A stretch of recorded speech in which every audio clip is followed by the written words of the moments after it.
Thank you very much. Oh my God, the famous cards.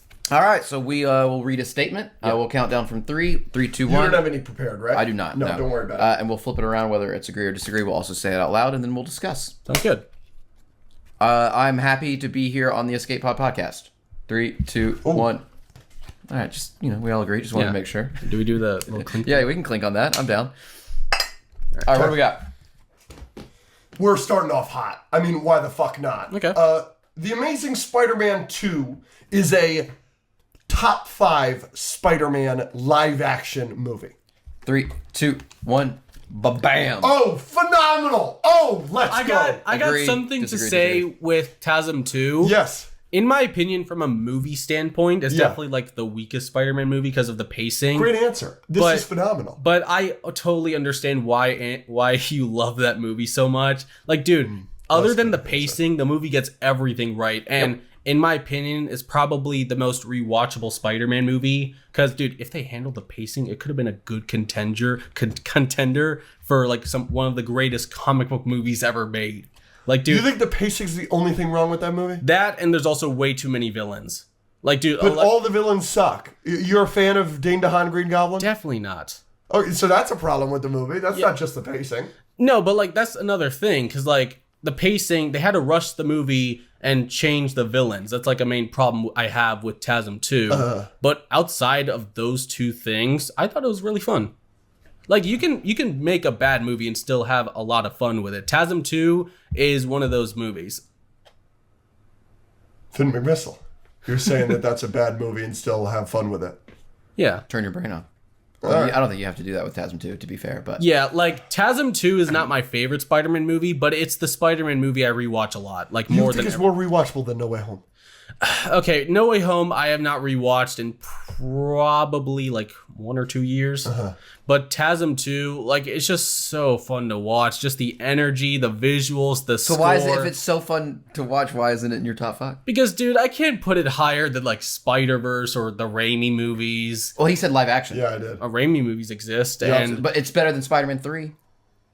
No, it isn't. Yes, it is. If we're going to talk about pacing and like weird random stuff being in that movie and too many villains, Spider-Man 3 has all of that, but doesn't have the highs that TASM 2 does. I will say this, I do think the black suit is so sick. So is his suit in TASM 2. It is a good suit. Yeah, You got me. When it comes to Spider-Man 3, I like it, don't get me wrong. I in my opinion, there is no bad Spider-Man movie. Even the weaker ones are still very fun to watch. Sure. But I think TASM 2 is a little bit better than Spider-Man 3. Okay. The memes hard carry that movie. Yes, I agree. That's fair. That's fair. Yeah, because like Sandman, he's great. Green Goblin. Yeah, the Sandman stuff is great. Yeah, Venom, like he barely did anything in that movie. Yeah, he's not great. Yeah, Green Goblin, he was all right, but like they had to like rush his story because of like Sandman and Venom, and it's kind of like TASM 2, too many villains. But at least with TASM 2, it had higher highs than Spider-Man 3. But at the same time, it also had lower lows. It's like a weird thing. So in that movie. Maybe it's a little better than Spider-Man. It's not better than Spider-Man 1. It's not better than Spider-Man 2. Yeah. You like Homecoming more than it? I think Homecoming is underrated. It's not the greatest Spider-Man movie, but I do have a soft spot for it. I think it's a lot of fun. Is it better than Far From Home?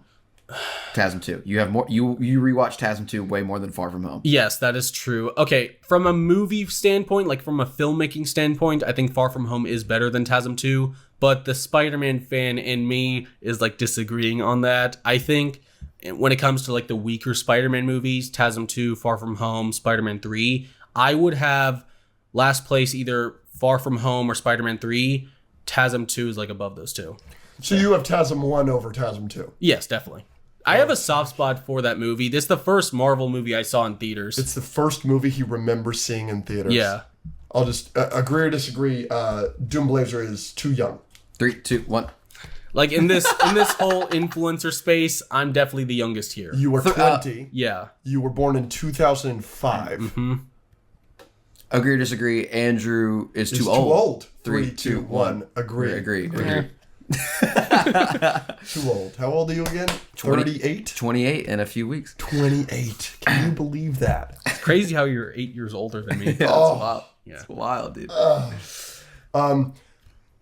Yeah. All right. You just brought up Cars 2. I had this a little bit later. Cars 2 is the worst Pixar movie. It's a pretty popular take on the internet. 3, 2, 1. Disagree. Excellent. Yeah. Thank you. Yeah, you're What do welcome. you think is the worst Pixar movie? Well, I still haven't seen Lightyear. I've heard that one was pretty bad.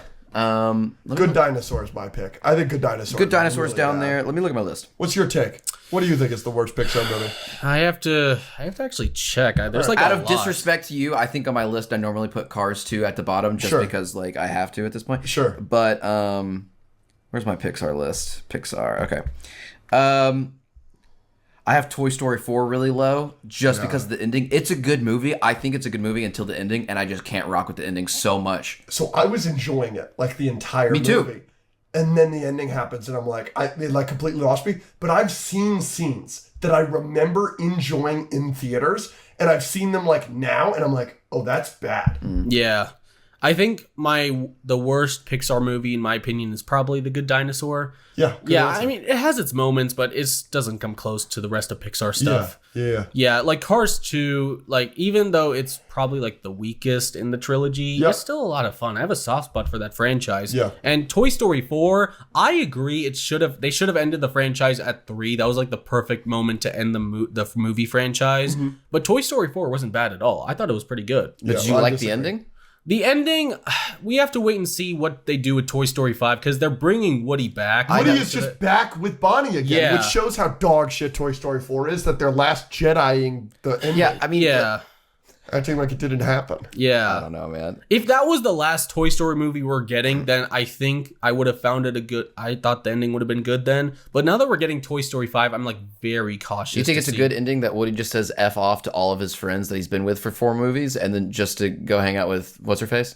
Which I don't blame him, dude. She's bad as hell No, by she's bad. toy standards. you Yeah, know? but just write something different.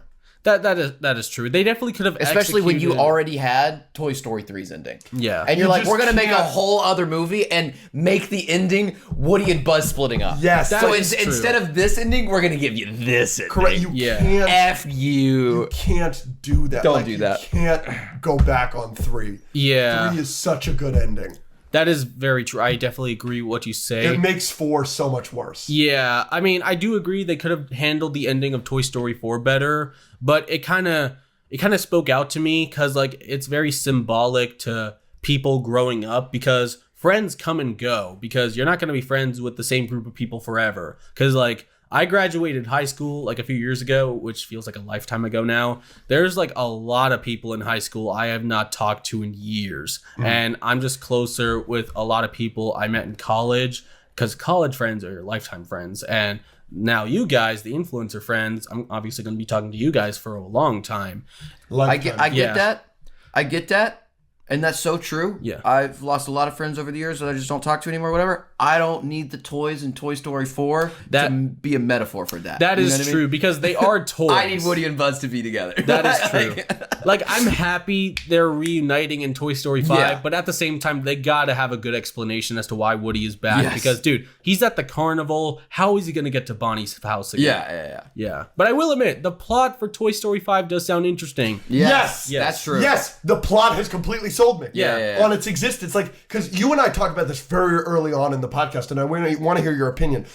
I would have never wanted a Toy Story 5 if you would have asked me in 2015. But now that you gave us Toy Story 4, Right. I don't give a fuck what you do Yeah, now. now like, do now it. make whatever you want. But the plot and all of the advertising that we've seen so far and the posters with the iPad, with the scary eyes and everything, I'm like, that is such a good concept. Yeah. That you've sold me. I'm now very excited for Toy Story 5. Yeah, it's a lot like the plot reminds me a lot of Pixar's early days and Disney's early days, where their movies mean something. It was always a metaphor for something. Like Yeah. Toy Story 5, it's about a kid getting a new tablet, and now the toys are worried that they won't matter anymore because electronics are here. That speaks a lot about this current generation of kids growing up. They don't go outside as much. They now just go online and all that stuff. They play Roblox. My little brother, he plays Roblox a lot when he was younger. I went outside a lot, all that stuff. It just feels like it's a good plot to have in this day and age. Yeah, absolutely. I've always been of the opinion that like you could have just made Toy Story 4 like a spin-off. Just like make a Woody's Roundup movie or something. You don't just Or like a Disney Plus special. or something like that. Yeah. Invincible Season 4. will be my favorite TV show of 2026. That's speaking for you personally. Okay. Like when I say my. 3, 2, 1. Agree. Disagree. What do you think, Doomblazer? What do you think will be your favorite? I'm sure Invincible Season 4 is going to be phenomenal. Yeah. And I think it'll definitely be like top 3. Sure. But like, I'm trying to see what happens in Daredevil Born Again Season 2, because now the post-overhaul team has full control, and now we get to see what they do on their own terms, and that has a lot of potential to be great. But there's also X-Men 97 Season 2. That first season was really good. I'm very curious to see what they do with the second season. And also Spider Noir. They got like the Spider-Verse producers on it. It has a lot of potential. Like there's a lot of good shows coming out this year. You think any of those projects is like legitimately going to be better than Invincible Season 4? Like legitimately? You're like actually thinking that? I don't know, maybe. We really have to wait and see. I'm more confident in Invincible Season 4 more than any of the other shows I just named. Yeah. But I'm more curious about the other shows I named, because I think those shows have a lot of potential to be great. Okay. Spider-Man Noir, maybe, sure. I'm not gonna, I'll not argue on that. Prime does not miss with their superhero shows. I don't have a strong opinion on it. Yeah, sure, Prime doesn't miss with their superhero shows. Batman could have been better, but what are you gonna do? That's true. But okay, I'll give you Spider-Man Noir, I guess. But Daredevil, okay, you want the post-overhaul team to be better. Have we ever gotten an MCU TV show better than Invincible Season 1 or Season 3? If we're counting like Netflix stuff, then yeah, obviously the original Daredevil. Sure. Disney Plus. No. I don't know. I thought Loki was pretty good. You think Loki is better than Invincible Season 1? Oh no, it's not. It's not better than.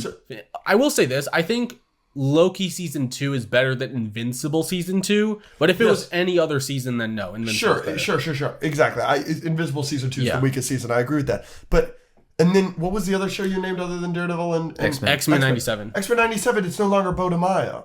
Yeah, but that doesn't concern you at all. I am kind of curious to see what Season 2 is going to be like without him, because Bo DeMaio is gone, but that when it comes to making stuff, it's a team effort. It's not just him. Like he's the main showrunner, but they have another showrunner, and that showrunner is still there. And you can't forget the writers are still there, and they all said they had a great time making Season 2 and Season 3, etc. And apparently Bo already worked on Season 2 before he was let go. Mm-hmm. So I think there's like a strong chance X-Men 97 Season 2 will be a lot safe. And it's really Season 3 and beyond where we should be questioning it. Okay. All right. Yeah. But we have to wait and see. But I will say I'm more confident in Invincible Season 4. It's just the entire same team. Yeah. And they've made banger after banger. Yes, we all agree that Invincible Season 2 is the weakest season. It's also like an 8 out of 10. Yeah. Like it's also still very good. Yeah. Like I'm just so confident in that team personally. You it's the same? Yeah, just the consistency with Invincible. No other show has that, so like even if Spider Noir surprises me, in no world am I going to predict that it's going to be better than the consistent 8, 9, and 10 out of 10 that Invincible is, you know what I mean? Yeah. And I love Born Again Season 1, so I'm ecstatic for X-Men 97, and X-Men 97 is one of my favorite things in the world, so I think all of those will be great. They might be tied with Invincible, but I'm not going to sit here and say that they're going to be better. Oh, yeah, for sure. I think Invincible Season 4 will probably be the best like superhero show this year, but I'm just more hyped, or at least curious, with a bunch of other shows coming out. Yeah, me too. Sure. Yeah. Are you an anime fan? I dabble in it. It really depends. I'm not that big on anime. I do watch it, but I'm not like obsessed with it compared to a lot of other people. Have you watched Attack on Titan? A few here and there, yeah. Okay, then I'll skip this. Yeah. What have you watched? What anime have you watched? Recently, I have watched Cyberpunk Edge Runners. I finally saw that. That was a very depressing anime. And what else am I missing? Monsuno. That's like a children's anime, but it's still like animated, and it's pretty fun. It's just something you dabble in. It's not really Yeah, it's not something I'm obsessed with, but I do like it. I do watch some of it here and there. Terminator Zero I also watched. That came out last year. That was pretty good. Yeah. And I don't know if it counts, but does Bakugan count, like the original shows?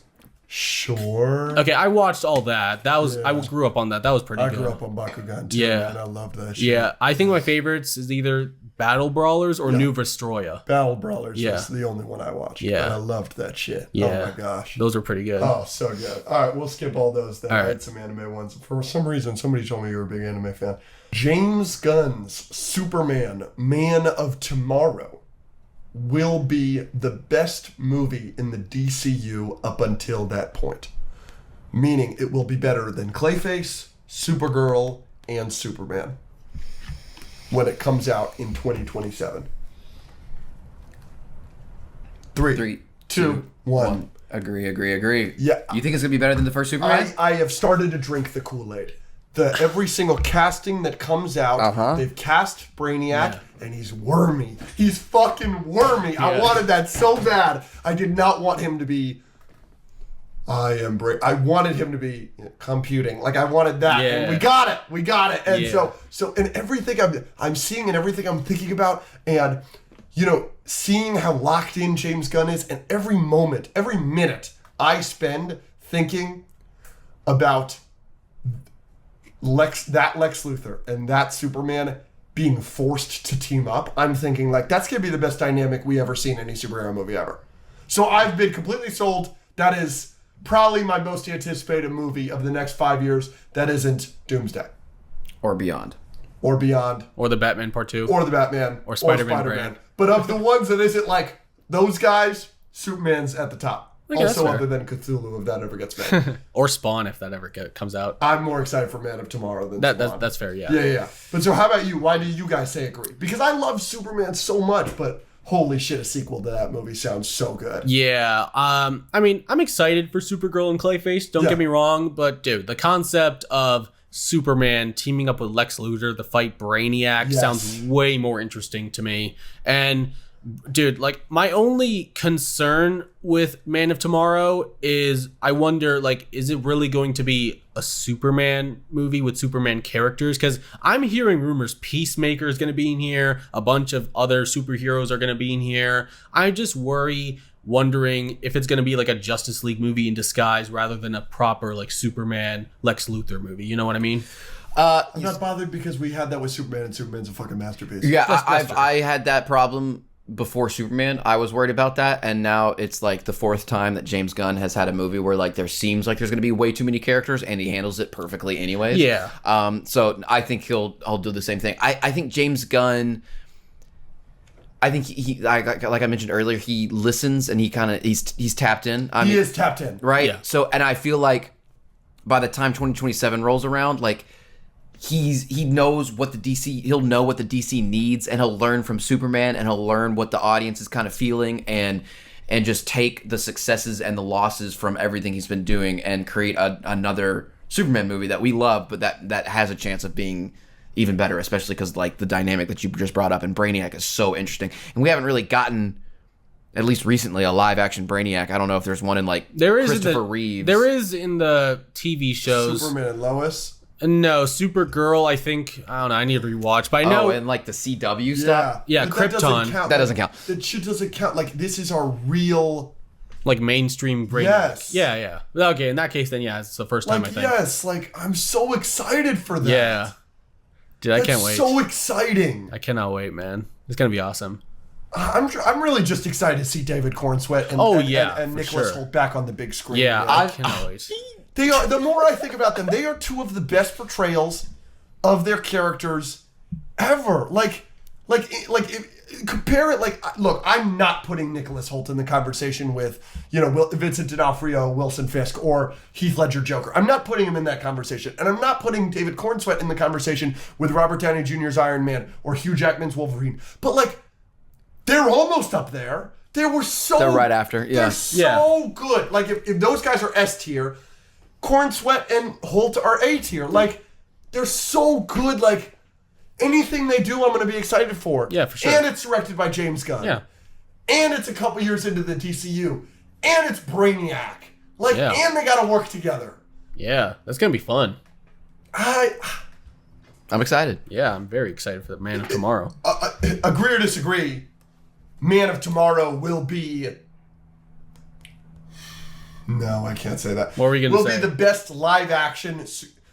Agree or disagree, Superman Man of Tomorrow will be the best live-action superhero movie in the next 3 years.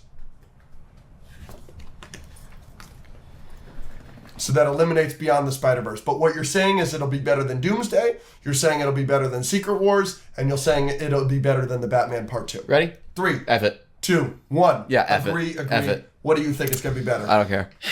You said the next 3 years, right? Yes. So we're counting, what, this year too? Yes. Okay, I'm excited for Man of Tomorrow. Don't get me wrong. I think it'll definitely be in the conversation for sure. Sure. But like, we're also getting Spider-Man Brand New Day, Yep. the Batman Part 2, Yep. also the X-Men reboot. I'm very curious to see what they do there. That's coming out in the next 3 years? I think it's going to be like one of the first Marvel movies after Secret Wars. Okay. And Doomsday and Secret Wars, we just have to wait and see what Doomsday does first. Yes. To say Secret Wars. Because the Russos, as of right now, they've cooked with all their MCU movies. They are the best comic book movie directors of all exactly. time, as of right now, yes. Yeah. Yeah, so go ahead. Yeah, I mean, we just have to wait and see Doomsday to make up, like, to make our decision with this. Doomsday's the big question mark. Yeah. Doomsday is the big question mark.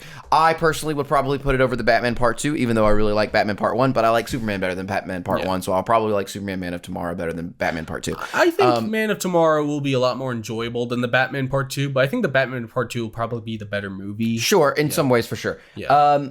So that's what I'm doing with that. Spider-Man, obviously, I love Spider-Man. Brand New Day 100% has a chance to be better. Yeah. I just haven't... I don't know yet. Yeah, a lot of these are question marks. The main reason I said agree is just because I'm so excited for Man of Steel. That's totally fair. Oh, whoa. You're fine. Man of Tomorrow. Yeah, you're fine. And because of the track record with James Gunn specifically, and we have the concept of what it will be and how it will be that after the first Superman movie. We have the track record with the Russos as well, but I don't have that concept and that belief in it yet because I'm just so confused by Doomsday right now. Yeah. So Doomsday is a big question mark. Spider-Man Wars. has potential. Secret Wars is a big question mark, but it's a big question mark because of the big question mark that is also Doomsday. Because of all of that, Superman, man. Yeah. Yes. Regardless, Yeah, I'm with you. Yeah, regardless, Man of Tomorrow is definitely going to be in the conversation for sure. Yeah. Like, it's going to be great. Yeah. All right, last agree or disagree, Yeah, and then the bracket. We just haven't talked Doomsday at all. We got to talk Doomsday. All right. Avengers Doomsday will be better than a 7.5 out of 10 on your own rating scale. 3, 2, 1. Agree. Oh, fabulous. I'm glad that we're all optimistic this afternoon. I don't know, man. Those teasers kind of did something to me. Which ones? Two. I mean, the Steve Rogers teaser is definitely the weakest one. Correct. Fabulous answer. Yeah, great I mean, answer. like, don't get me wrong. I'm excited to see Chris Evans back as Steve Rogers. I love that casting, and I love what he did in the MCU. Yeah. But, like, what is he going to do in this movie? That's what I want to know. It just seems kind of cheap to me. Of all the things they've done, that seems the cheapest. Yeah, I mean, you obviously have him staying in the past. That might cause problems in the multiverse. That could be a good reason. But, dude, everything else, the other teasers, those are all great. Those have convinced me in something that Doomsday has a lot of potential. Obviously, we all love the X-Men. Yes. But the Thor teaser Yes. is so strong. Yeah, it's really a good indicator. Like, there's a strong chance they might have cooked with the writing in this movie. Because, like, dude, Thor Crazy to think about. Thor is acting like Thor again. Like he's like, yeah, he's peak Thor again. Yeah, like he's bringing back the serious Shakespearean vibes. This is the kind of Thor I missed. Like, Infinity War had the perfect balance, and it seems like Doomsday is bringing that balance back. Endgame, Ragnarok, and Love and Thunder, they kind of went down on the humor a little bit. Yeah. But, dude, like, Infinity War, Doomsday Thor, he seems like really good. Yeah. I say that it'll likely be that high, not because I think it'll be a perfect movie or like well done, but just because it'll just be like that. I'd feel weird because of all the things that just happened and how crazy it was and how fun it was. Yeah. I think it'd be weird if I don't give it at least an 8. That is totally fair. But I'd also feel weird if I give it higher than an 8. You know what I mean? What are the odds? I could totally see us walking out of that theater, hopefully at the premiere with all three of us together. What if we walking out of that premiere and we're just like, no, yeah, that movie's a fucking mess. That was a mess. Like, that movie is like objectively like probably like a 5 out of 10 in terms of like quality, kind of like what you're talking about with the pacing and the villain issues of TASM 2. But like the highs are so fucking high. How do you not just give it a way higher score? And that's fun. That's okay. Yeah.